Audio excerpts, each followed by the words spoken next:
What are the different forms of attachment? So for adult attachment, you have secure attachment, which is essentially where, and in children, like securely attached people are people who know that they have a secure base and then are willing to explore their environment and kind of go out and look around and do whatever because they know that they have a safety net that's reliable and consistent. So secure attachment. Then we have anxious attachment, which is like anxious and secure attachment, which is basically where a person who is anxiously attached will often pursue significantly the other person because they feel as if like they learn in childhood that their caregiver is not reliable or consistent. And so then what happens is a child will have to figure out how to get their needs met on their own. So anxiously attached people usually figured out in childhood that the way they get their needs met from their caregivers is to make themselves known and to pursue and to try to, sometimes that even means taking care of another person in lieu of taking care of themselves.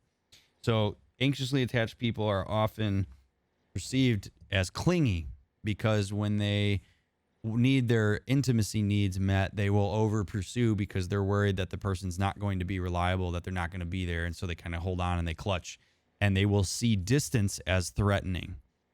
So if a person says, hey, like I'm going to go hang out with my friends today, an anxiously attached person will often be like, oh, are they going to leave me? Or like they'll be afraid that that's maybe some sort of abandonment, or they will maybe say like, well, I want to go too, or like that kind of thing. So then you have dismissively attached people who learn in childhood because their caregivers are inconsistent.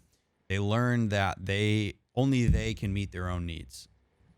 So they will become really self-sufficient. And often what happens is when they're removed from their caregiver, they don't care. And so a dismissively attached person in adulthood is somebody who is often threatened by closeness. So they will seek distance when their closeness is too strong. And so what that will often look like is a person who flees or becomes really distant or emotionally cold. And that is a really bad mix with an anxiously attached person. And you see that happen all the time, dismissives with anxious, because the anxious person will pursue and the dismissive person will distance. Really a bad dance.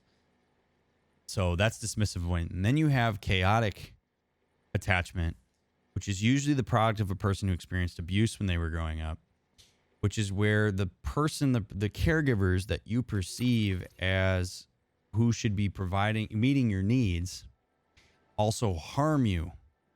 So you associate caregiving and intimacy and reliability with harm.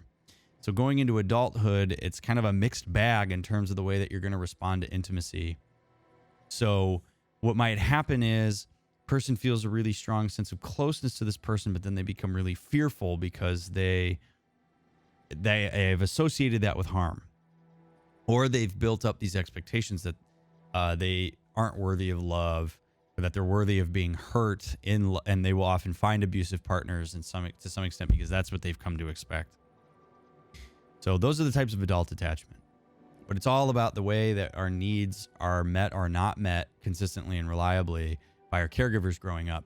And then we transfer that attachment into our intimate relationships. And that happens over time. So when you leave an intimate relationship, when you break up, your attachment doesn't just go away. Your attachment has to be transferred somewhere. Some people try to hold it in place with their ex. That's not healthy. Other people will transfer it to like friends. They'll go back to family of origin. Having a healthy attachment with yourself, which is kind of an arbitrary, abstract thing, can be really effective and important too.